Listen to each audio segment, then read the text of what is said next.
Imagjinoni për një çast se jeni duke drejtuar bankën qendrore të një vendi. Dhe brenda natës, pa asnjë paralajmërim, e gjithë struktura ushtarake dhe politike rreth jush thjesht shembet. Një skenar i frikshëm. Ushtria që ishte në kontroll, po çarmatoset, po shpërbëhet në kaos, ndërsa një ushtri e re, më e fuqishme dhe krejt e panjohur, po hyn me tanke në kryeqytet. Dhe pyetja është çfarë bën? Cili është hapi yt i parë? Pikërisht.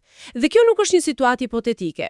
Sot kemi përpara një koleksion dokumentesh të jashtëzakonshme. Po, janë vërtet unike. Kemi ditarin e brendshëm të drejtorisë së Bankës Kombëtare të Shqipërisë, bashkë me telegrame urgjente, memo konfidenciale. Të gjitha nga ajo javë e trazuar. Dhe ajo që do të bëjmë sot është të rindërtojmë atë javë të çmendur, nga 8 deri më 14 shtator 1943, moment pas momenti, përmes syve të drejtuesve të bankës. Gjithçka fillon në mbrëmjen e 8 shtatorit 1943. Lajmi përhapet nga radioja. Italia ka kapitulluar. Pra armë pushim me aleatët. Për drejtorët e Bankës Kombëtare në Tiranë, ky është një lajm shokues, një krize menjëhershme. Dhe sipas shënimeve të para në ditar, veprimi i tyre i parë nuk është politik, as pak. Jo, është krejtësisht operacional, praktik. Ata kapin telefonat. Menjëherë, përpiqen të kontaktojnë degët në qytetet e tjera, të tmeruar nga një përparim i mundshëm gjerman. Dhe këtu duhet kuptojmë diçka të rëndësishme. Banka, ndonse quhej Banka Kombëtare e Shqipërisë, ishte në thelb një institucion i kontrolluar nga kapitali dhe stafi italian. Pra, shqetësimi i tyre nuk ishte thjesht, të themi, patriotik. As pak. Ishte një kërcënim i drejt për vazhdimsinë e punës, për parat në kasaforta. Frika nga gjermanët ishte një problem urgjent operacional. Dhe kjo urgjencë ndjehet kudo në ditar. Në orën 11 të natës, ata lidhen me Prizrenin. Shumë vonë. Menaxherit atje i jepet autoritet absolut, vendos vetë, tërhiqu ose qëndro, e gjitha nën përgjegjësinë tënde. Imagjino atë pesh, i vetëm në mes të natës duhet marrësh një vendim të tillë. E për degët që si kapnin dot në telefon, aty përdornin mjetin e fundit, telegramet e koduara, dhe i dërgonin përmes rrjetit të ushtrisë italiane, e cila edhe vetë po shpërbëhej. Çfarë shkruajnë në to? Kemi një kopje të telegramit për tetovën. Pjesa më dramatike është kjo, dhe po citoj. Në rast nevoje absolute, jeni të autorizuar të digjni kartomonedhat. Të djegësh parat? Po, të djegësh paratë.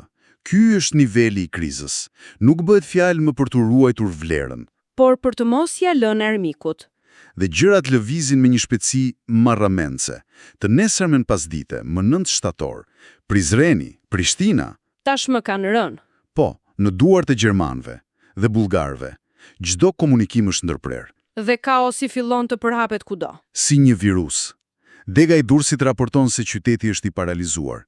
Askush s'ka shkuar në punë. Nga Shkodra vjen lajmi për tërheqje masive parash. Një panik bankar klasik. Po, njerëzit duan parat e tyre. Parat fizike, me njëherë, por raporti më tronditës vjen nga Korça. Po, ditari e përshkruan këtë në 2 faza dhe është rrëqethse. Fillimisht, dega e Korçës thot vetëm se po dëgjohen të shtëna pranë bankës. Mirë. Dhe pastaj? 2 orë më vonë telefonojnë sërish dhe raportojnë se vetëm pak minuta më parë një auto blinde italiane ka qelluar mbi një turm demonstruesish. Mbi njerëz. Po, ditari shkruan shumë të vdekur e të plagosur. Kjo nuk është më thjesht një krizë politike. Kjo është shpërbërje totale e rendit publik në mes të qytetit. Pra ndërsa paniku përhapet në përdeg, në Tiranë vetë, më 10 shtator, kriza nuk është më një telefonate largët. Jo, tani troket në derë. Pikërisht, ditari e përshkruan me një gjuhë të ftohtë burokratike. Fillon fluksi i reparteve të motorizuara gjermane nga rruga Elbasanit, që vazhdon në val gjatë gjithë ditës. Kjo e vendos bankën në një pozicion të paimagjinueshëm. Janë të bllokuar. Presion nga të gjitha anët. Përshkruaje pak këtë presion. Mirë. Nga njëra anë, ke ushtrinë italiane që po shpërbëhet, por që ende ka nevojë për para. Për të paguar ushtarët, ndoshta për të larguar, kërkuar fonde natyrisht. Sigurisht. Pastaj ke qeverinë shqiptare të asaj kohe, me të cilën duhet të ruash një farë stabiliteti, dhe sikur të mos mjaftonin këto. Ka edhe më. Po, bankat e tjera italiane, si Banco di Napoli, po mbarojnë parat dhe po u luten atyre për ndihmë. E pa besueshme. Pra, si ja dalin, cilit ti përgjigjen më parë? Ke një general italian, një major gjerman dhe ministrin e financave që presin në linjë. Kjo është pikërisht drama e tyre, dhe në mes të gjithë këtij presioni strategjik, ditari kape dhe momente thellësisht njerëzore. Si, për shembull? Ka një shënim për një telefonat nga Elbasani, menaxheri atje mezi lidhet me Tiranën, dhe kur më në fund lidhen, ai nuk kërkon udhëzime. Çfarë kërkon? Vetëm ti përcjell një mesazh personal drejtorit, Dr. Melis. Ti thot se ai është i qetë, i matur dhe do të bëjë detyrën e tij deri në fund. Më bën shumë përshtypje ky detaj. Në mes të një situate ku bota po shembet, ai shqetësohet të sigurojë shefin se puna do vazhdoj. Kjo thot shumë. Shumë, për kulturën e atij institucioni dhe për dinjitetin personal. Dhe ndërsa ditët kalojnë, presionin e Tiranë vetëm rritet. Tani jemi në 11 shtator. Një kolonel italian, De Matteis, telefonon dhe kërkon pa ekuvok të tërhiq atë që kemi në kasafort. Do me thënë, të marrë të gjitha paratë e ushtrisë. Po, dhe drejtori i bankës, Dr. Melis, i përgjigjet, siç thot ditari, shumë energjikisht se kjo është absolutisht e papranueshme. Dhe këtu ndodh diçka e habitshme. Koloneli tërhiqet. Thjesht e pranon. Prit pak, një drejtor banke civil i thot jo prerë një kolonelit ushtrisë në mes të një kolapsit total dhe koloneli thjesht pranon. Po. Ky është një moment vendimtar. Kemi një institucion civil që po i kundërvihet drejt për drejt një oficerit lartë dhe po fiton. Por refuzojnë të plaçkiten. Kjo tregon ose guxim të jashtëzakonshëm ose sa thellë ishte shpërbër disiplina ushtarake italiane. Të dyja me shumë siguri. Zinxhiri komandues ishte kaputur. Por tregon edhe se banka po përpiqej të ruante jo vetëm parat, por edhe autoritetin e saj. Dhe ndërkohë, duhet të zgjidhin problemin e bankave të tjera pa para. Po, dhe propozojnë dy opsione klasike për një krizë të tillë, ose një moratorium, pra një ngrirje të rregjeve, ose emetimi i çeqeve qarkullues, pra në vend parave fizike do japnin çeqe të garantuara nga banka, që mund të përdoreshin si para, një masë emergjence. Dhe pikërisht në këtë moment të negocimit delikat financiar, në derë shfaqet një personazh krejt tjetër. Po, një personazh kyç. Ditari shënon se paraqitet një zotëri me emrin von Scheiger. Ish atashe tregtar gjerman i rishfaqur në një mision special. Dhe takimi me von Scheiger është shumë ndriçues. Na tregon strategjinë gjermane. Ai nuk vjen me kërcënime. Jo. Si vjen? Përkundrazi. Ulet me drejtorët dhe u thot se Gjermania dëshiron që frangu shqiptar, pra monedha, të mbetet në qarkullim dhe që pagesat të vazhdojnë. Pra donin që sistemi të funksiononte. Pikërisht. Dhe ai është çuditërisht i mirë informuar.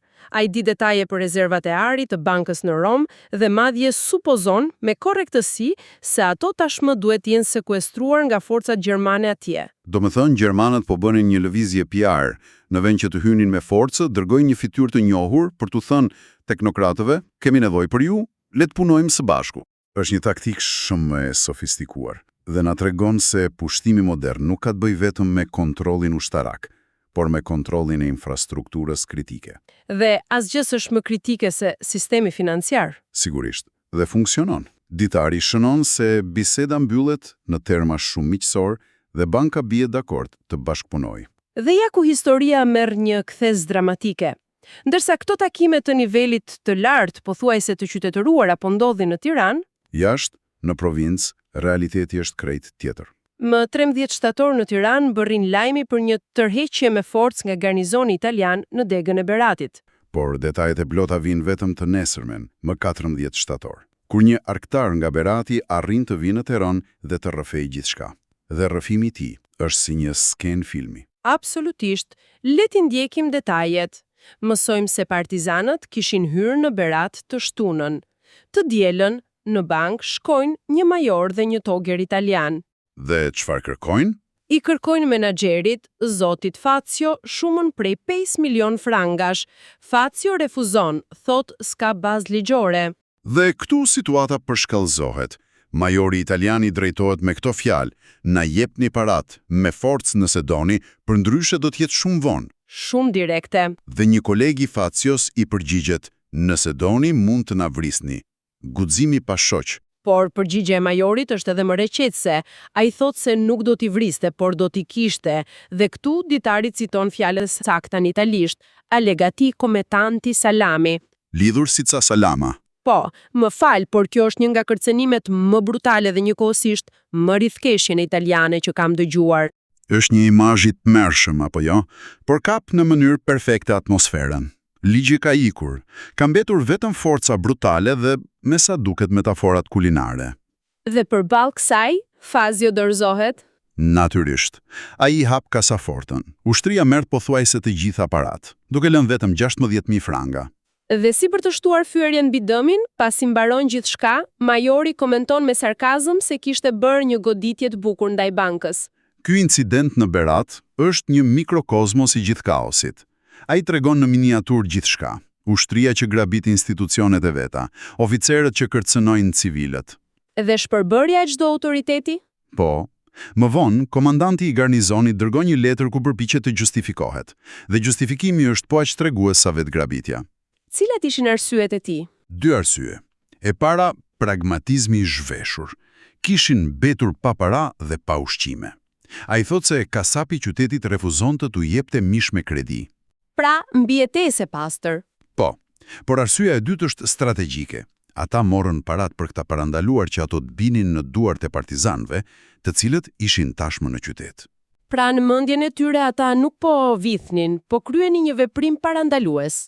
Pikërisht. Dhe ironia e fundit. Ka edhe një ironi? Po, menaxheri i bankës Fazio, pasi u grabit dhe u kërcënura se do lidhej si salam, përfundoi duke kërkuar strehim tek po ata ushtar. E pabesueshme pse? Sepse kishte frikë nga hakmarrja e banditëve, siç i quanin ata partizanët. Ndihej më i sigurt me njerëzit që sapo e kishin grabitur. Kjo tregon më së miri kaosin e atij momenti. Pra pasi kemi shflytuar këto dokumente, çfarë na mbetet? Ato na japin një pamje të rrallë nga brenda të një vendi në tranzicion, nga një pushtim në tjetrin. Shohim kaosin, por edhe përpjekjet për rregull. Shohim guximin e njerëzve të thjesht, veprimet e një ushtrie në rënje dhe qasjen e ftohtë të llogaritur të fuqisë së re. Por historia nuk mbaron me kaosin, apo jo? Jo. Ajo që është po aq mbreselënse është se drejtoria e bankës përballë gjithë kësaj nuk paralizohet. Përkundrazi, ata veprojnë, ulen dhe hartojnë një propozim zyrtar për qeverinë. Ata e kuptojnë se nuk mund të marrin më kartmonedha të reja. Po sepse shtypeshin në Rom dhe Roma ishte e paarritshme. Pra ata propozojnë një zgjidhje. Çfarë zgjidhje? Ata kërkojnë autoritetin ligjor për të emetuar instrumentet e tyre financiare. Pikërisht ato çeçet qarkullues për cilat folëm për të mos lejuar që gjithë ekonomia të ndalet. Pra, po përpiqen të krijojnë rend nga kaosi? Në mënyrë aktive, po përpiqen të krijojnë rend monetar nga kaosi ushtarak dhe politik. Dhe kjo na çon te një mendim i fundit, ndoshta më provokuesi. Dokumenti i fundit në këtë dosje është një letër drejtuar Ministrisë së Financave e datës 14 shtator, që parashtron planin për rihapjen e bankave. Një dokument jashtëzakonisht pragmatik dhe teknik. Po, por ai ngre një pyetje më të thellë. Në një moment të kolapsit total të shtetit, kur ushtrit ndërrohen, qeveritë bien dhe ardhmja është një mjegull e plot, kush e ka vërtet pushtetin? Një pyetje e vështirë. A janë ushtarët me armë si ai majori Berat, apo janë teknokratët në Tiranë, të cilët kontrollojnë mekanizmat e paras dhe kanë aftësinë, qoftë edhe teorike, për të mbajtur dritat ndezur? Dhe për të bërë që ekonomia të mos ndalet. Kjo javë kaotike sugjeron se përgjigja është shumë më komplekse se sa thjesht forca brutale e armëve.